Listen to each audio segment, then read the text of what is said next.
Hi, my name is Shardo, and welcome to the SG Sports Talk channel. As the Los Angeles Lakers get the 124-111 win over the Golden State Warriors from Crypto.com Arena, formerly known as Staples Center. Now I would like to welcome Laura Antonio to the Postgame show. So, uh, so what were Hey, your thoughts Sharp. on this? So, what were your thoughts on this overall game against the Warriors? Do you think the Lakers put up a good effort? Well, I mean, if you talk about this team, well, first of all, Shardell, thank you for having me on, man. I appreciate it. The Lakers played a great game today. LeBron James had 13 points, but I really thought Malik Beasley was the high point man today. Excuse me. So, who were your top players that you saw that performed really well tonight against my Golden State Warriors? I have to say Malik Beasley's one of them. And then you talk about guys like Rui Hachimura, helped us off the bench. Mo Bamba with 10 points. Austin Reeves had 17. And Lonnie Walker had 10. This was a really good performance for the Lakers today. I mean, for the And Warriors, this team is shorthanded. I'll tell you that. how many wins do you think the Lakers are gonna have by the end of the season? I can't really say right now. The Lakers right now, we're still fighting for a play-in spot. But the Warriors, with that loss, I mean, that kind of put them on the brink here. I mean, the Warriors are definitely plagued with injuries because a lot of players are out from the Warriors. Steph Curry, he's out. So it just really hurts to see this team with the amount of injuries that they have endured, and it's going to be tough to moving into the playoffs. How this team is gonna succeed. Well, yeah, I mean, Klay Thompson is just not the player he once was. Draymond Green might not play, but I'm really thinking that I think the Warriors are going to be good. But you know what? I think they got to give the young guys a chance around Steph Curry. Like Jordan Poole's got to be a starter next year. You got to talk about Kuminga. He's waiting his opportunity to start. You talk about those young guys and Moses Moody, and then moving on from James Wiseman. I thought that was a good thing because it really helped reset the Warriors in a way, like financially or something like that. He needed a fresh start. So, what are your thoughts on Jordan Poole being that second splash brother to replace Steph Curry in the 3-point category? Jordan Poole's been unbelievable all year long. But you know what? I'll tell you, with the Lakers here, with this win, I mean, I thought it was a good win, but we still have a lot of work to do. We play Kyrie and the Mavs on Sunday. Luka Doncic and those guys, they are no easy task. I mean, Jordan Poole's a really fun player to watch. When he gets hot on the court and those threes start splashing for him, he nobody can stop that guy.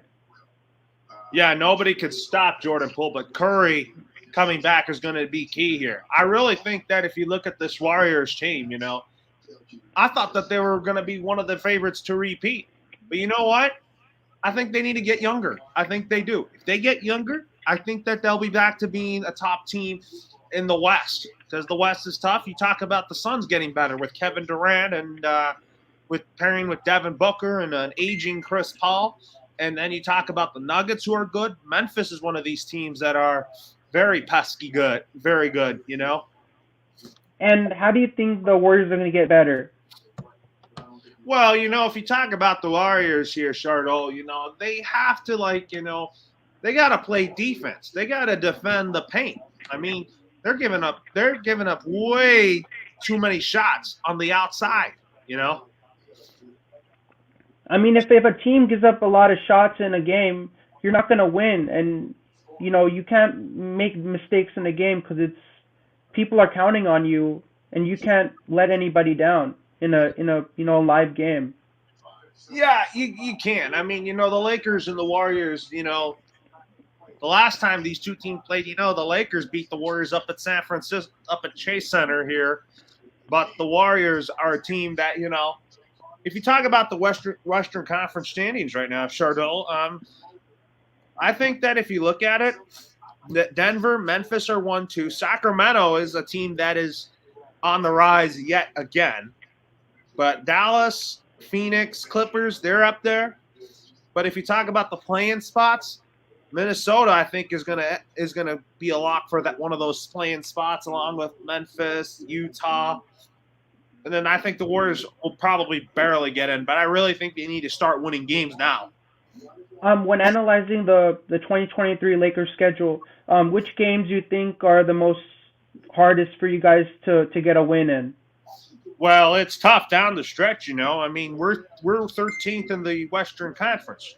The Lakers have the Mavs. I don't think that's going to be easy for us. Memphis is a team that you can't sleep on, and then you have to talk about OKC and the Thunder. They're a good young team coming up, but they're probably not playoff bound. But I really think looking at our schedule coming up here, and then we play the Warriors one more time on March 5th, not long from now. But I do think our March schedule is tough. But how we end the season is tough too. We have a tough schedule down the stretch here, and it's not going to get any easier for the Lakers.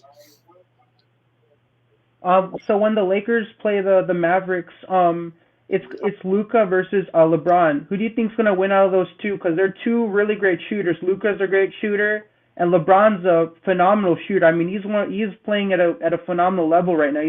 He's playing great right now. Like there's nothing to tell how where this guy's gonna go in the future. Well, if you talk about Kyrie and Luca in the same lineup, the Lakers are not winning if they can't defend them or can't stop them on the outside. That's the thing. We got to stop those guys to get to win a game here. You know. I mean, what were your thoughts when they waived Patrick Beverly? Were you a little bit upset about that they waived him, or you were you fine with that? Like it didn't really affect you I that was much. fine with it. I thought he's a great defender and all that, but he couldn't he didn't fit in when it came to like scoring and all that. He wasn't really a scoring two guard, you know? So what were your thoughts on Russell Westbrook going from team to teams? He played for the Lakers, then he went to the Utah Jazz. Now he got traded to the Clippers. So he's going from team to team. I think Russell Westbrook needed a fresh start. Now that his contract's bought out, I think that him playing with Paul George again will kind of help him get back to the Russell Westbrook of old. I mean, Paul George and Russell Westbrook have a great rapport.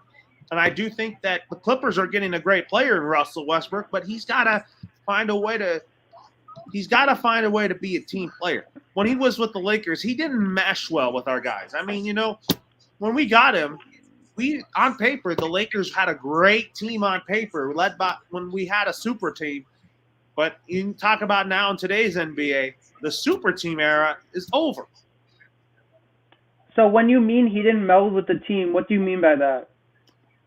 I didn't think, you know, he got along with like LeBron and all that. He didn't average a triple double and all that. He used to be that triple double machine. I could see him getting back to being a triple double machine with the Clippers. What are your tips on this team moving forward? If the Lakers want to win more games, what's something you would give to this team? All I have to say is stay healthy. I mean, I don't know if D'Angelo Russell is going to be playing the next game. LeBron and AD's health down the stretch is very crucial for this Lakers team. And when I heard that Steph Curry got injured and he was out, that was kind of a little surprise. That was a little stunning to me because he's one of my favorite players. You know, I love him a lot. He's a great 3-point shooter.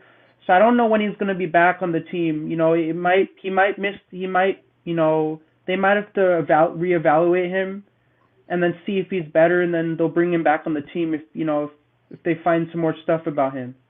We have to find out what the offseason looks like for Golden State. You know, once the new CBA gets finalized, which I think it will be, I know both parties on both the owners and players side are determined to get this deal done. It will get done. I think my Warriors just they gotta play good basketball. Oh, we have breaking news here, Shardo. Before you go on here, X-rays on D'Angelo Russell's right ankle were negative, per Dave McMenamin. He also adds that head coach Darvin Ham said that Russell will be reevaluated tomorrow, and the Lakers deemed that an MRI wouldn't be necessary. He'll be day to day. as the Lakers play in Dallas on Sunday. So at least that's some good news about the Lakers. You know that the condition on D'Angelo Russell came out to be negative. So at least that's good that it's not too serious. Because I thought it was going to be pretty serious, the injury that he endured in the game. Yeah, if you talk about it, it didn't look good thing. It's not really a serious injury for D'Angelo Russell. I mean, I knew your Warriors had him, but I don't think it worked out with him because I thought the Warriors won that part of the bargain when you guys got Andrew Wiggins. So why did you think that the Warriors didn't work out with D'Angelo Russell when we got him? With Clay coming back, I thought that the Warriors needed a stretch, a three in Andrew Wiggins. I mean, when we had him on the roster, everybody was hopeful that he would have a good game and he would excel on the team when we got him. Yeah, I mean, if you talk about it, but also you have to talk about why. We also have to talk about this. The Atlanta Hawks scapegoated Nate McMillan. So what are your thoughts on Steve Kerr? Like, how well do you think he's doing managing this Golden State Warriors team? I think despite all the injuries, I think he's held this team together. It's not really his fault for all the injuries that the Warriors have had, but you know what? I do think that Steve Kerr has held this team together in a good way. In a way, when you look at Steve Kerr, people are comparing him to Kyle Shanahan of the 49ers with the injuries that the Niners have, and they're blaming it on him that he's responsible for all the injuries that the team is having in football. Yeah, it's kind of like that. You know how Kyle Shanahan managed the Niners very well. And Andrew Wiggins is out for personal reasons, and they haven't really disclosed what that information really is. But I don't know what that's about. Yeah, I don't know what that's about either.